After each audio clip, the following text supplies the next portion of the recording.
Good evening. If you have a mobile phone, if you would like to put it on silent, please. Thank you. Right, huge welcome for the first time to Kieran Woodhouse with an introduction to paranormal investigation. Kieran hails from Dudley and has plenty of experience in paranormal investigation, looking into hauntings, UFOs and the weird. Tonight he will share some of what he knows for the benefit of anyone interested in doing some groundwork for themselves. Please welcome Kieran Woodhouse. Thank you. Thank you all for coming tonight. Thank you for inviting me tonight, Rob. Basically the idea of my presentation is to show you guys, anyone that's interested in coming into the paranormal field, that it isn't how you might see it on TV. In the programmes like Most Haunted and things like that. It's actually quite different. My whole life really I've been interested in ghosts, UFOs, Bigfoot, anything that's slightly strange. So really I guess throughout the whole presentation I'll show you or I'll talk to you about ghost experiences that I've had personally growing up and experiences that I've had during my investigations that I've conducted as well. So we'll start with it's a ghost story, but it's something I experienced when I was a child. So we used to live in a flat in a masonette. We lived on the top floor, and quite regularly we would have things moved around, we would have things banging, and at the time, being a 6 or 7 year old, I didn't really understand what was going on.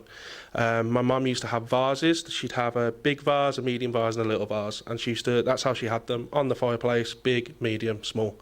Her nan used to come round and have a go at her every time, because that's not how she liked it, and there would be an argument about where these vases should be.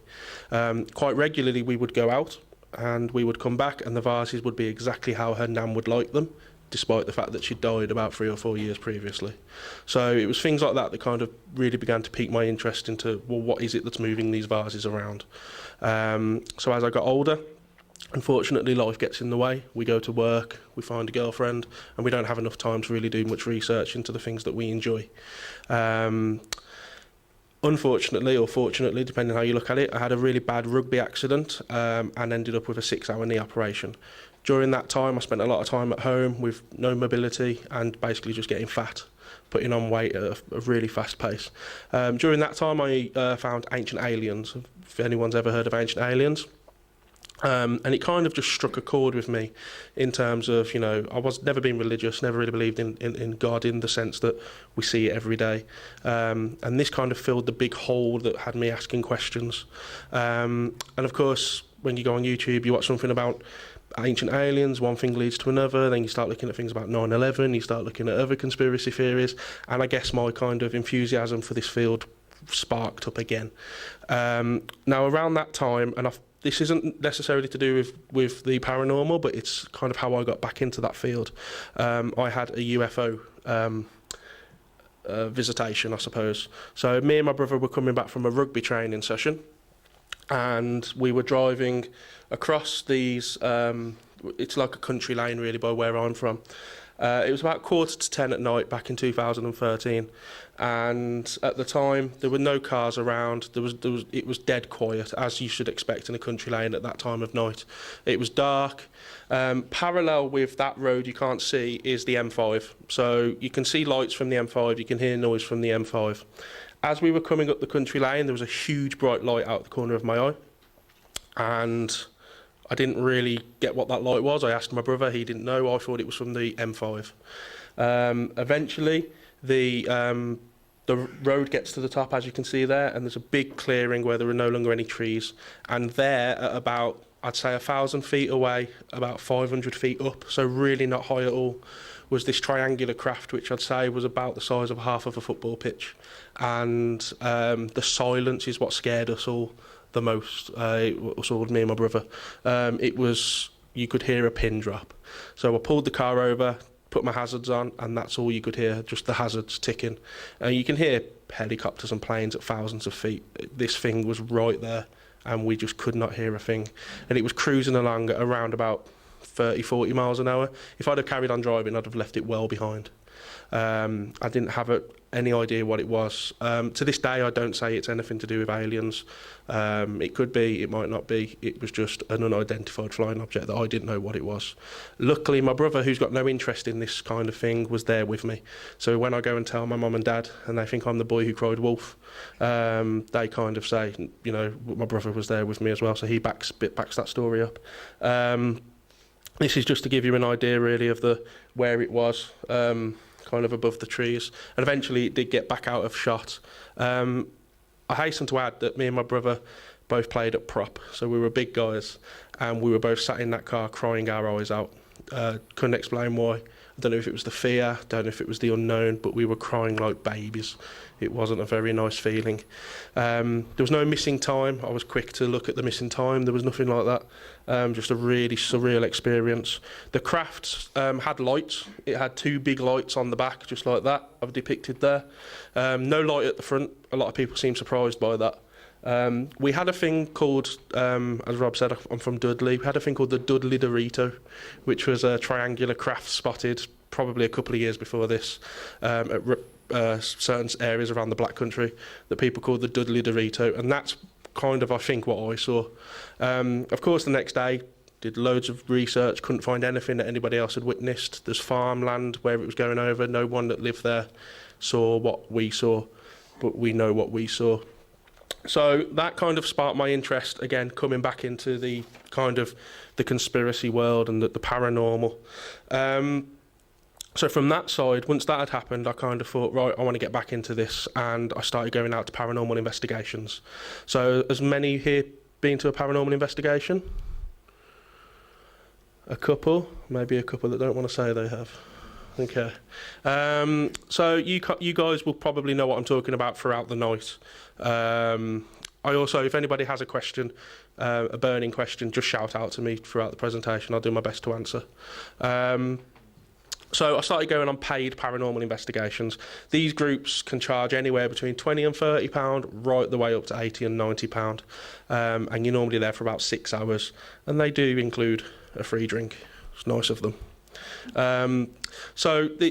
I started going, and I had a bit of an understanding of ghosts with my own experiences, but I really couldn't get into the way they used to run the investigations. The teams that I went with particularly, they used to lead you on. They would tell you what to feel.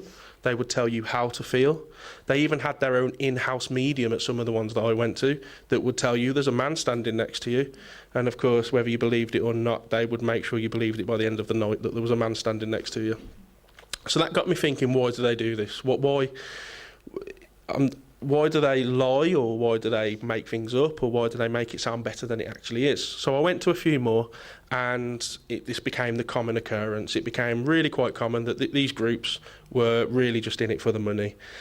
And then it got me thinking about the TV shows and how they were quite similar to this.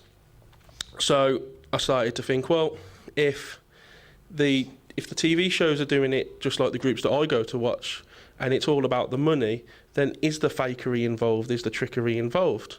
And of course they have to, because if a group relies on you paying your £70 or £80 every time you go, you're not going to go again and pay £70 or £80 if you spent 6 hours in the silence, freezing cold, and nothing happening. So they rely on you guys having an experience, so you'll go again, just like the TV shows. So with a TV show, it's slightly different. They have 60 minutes. They've got 60 minutes to show you guys something happening on the TV. So they're probably there for 7 or 8 hours like we are. And for those 7 or 8 hours, they might have a little bit of activity. I'm not saying everything is faked. But out of those few minutes of activity, they need to make that look amazing so you guys will tune in again next week. Because if you don't tune in again next week, they don't have a job anymore in terms of producing their TV programme. So it got me thinking about how can I do it a little differently, or are there any groups out there that do it differently to this? But going back a bit to kind of my theories and my conspiracies and coming back into that world, people here familiar with people like David Icke and people like that? So I like being in places like this because you can confess to liking David Icke. You can't really do that in the general public. So I saw this slide at a David Icke presentation and it fascinated me. So all this slide shows really is the the light spectrum, and the light spectrum of what we can see it as a human being. As you can see, it's very, very tiny, very tiny. So we have things such like infrared, which we have special cameras so we can see what operates within that frequency. We have radios that can pick up sounds that we can't hear on certain frequencies. And again, this got me thinking, if we can only see what some people will argue is 0.05% of visible light, then what's happening in that other percentage right now as I'm talking to you guys? What's happening right here that we just can't see, hear or sense? There must be something happening right now. So even things like Bigfoot, UFOs might not be interplanetary, they might be interdimensional. All these kind of cryptozoological creatures that people see, could it be that they are here right now, we just can't see them? So an anagram I use for this is like a radio. So have any of you guys ever listened to one radio station in your car and something's happened and it's all of a sudden mixed in with another station and you think, hang on a minute, two songs going on at once, and then it goes back to the same station? So can you imagine if we're all operating on radio, let's say X, that doesn't mean that radio Y doesn't exist, we're just not tuned into it. So if you tune your radio into radio Y, you'll begin to get radio Y. Radio X still exists, you're not tuning into it anymore. So I propose that radio is your brain, and your brain can pick up all of these different frequencies. We probably just don't know it, or we're told we can't, or the things we eat and we drink kind of suppresses this ability. But if you think that you see a ghost and you hear that people say, oh, you know, he was there 1 minute and then he went, or the UFO was there, then he went, or Bigfoot was there and then he just went. Could it be that for the briefest of seconds you've tuned into both radio stations at the same time and somehow you've seen that other frequency level before you've kind of lost that ability again? So maybe psychics or mediums have the ability to tune into Radio X and Radio Y at exactly the same time, and that could be why they can hear spirits that are operating on a different frequency level. So when we use equipment such as electromagnetic field K2 meters, and when we use equipment such as REM pods, which I'll talk about later, these are equipment that kind of delve into the frequency ranges around us and what's operating on these frequency ranges. And I just feel like not enough in this area is done in the paranormal investigative world. A lot of people are still happy to go on an investigation and tell you that a cold spot is a ghost, not that they're stood next to a window. Or they're happy to tell you that an orb is a ghost, not that they've just kicked up some dust in an old castle, and that's what you can see on the camera. So a lot of, I believe, spiritual activity, paranormal activity operates from this kind of area, and that's where my investigations in the future are going to head, looking into more things like this. So briefly, I touched on this earlier, but as you can see, there are a variety of TV programmes around now that talk about paranormal investigations. I assume all of you have probably watched at least one of these. My favourite is My Ghost Story, and that's because it actually shows real people with real evidence, as far as we know, and it doesn't involve people running around screaming at the slightest sound that they hear. Now, the problem with this I have with TV programmes, and I've had this firsthand, is I got married at a place called Hayden Hill House, which is not far from myself, and at the time of getting married there, obviously we went to have a look around this building. It's an old building in the middle of a park, and I remember thinking this would be great to do an investigation. I contacted them, asked them if we could do an investigation. They told me, no, we don't do investigations here, it's completely, we won't even consider it. So I thought, okay, fair enough. 3 weeks after, bearing in mind you think about all the production that has to happen after a TV programme is filmed, 3 weeks after my wedding, I turned the TV on to see Yvette Fielding walking around Hayden Hill House. And I thought, for those that don't know, Yvette Fielding is Most Haunted.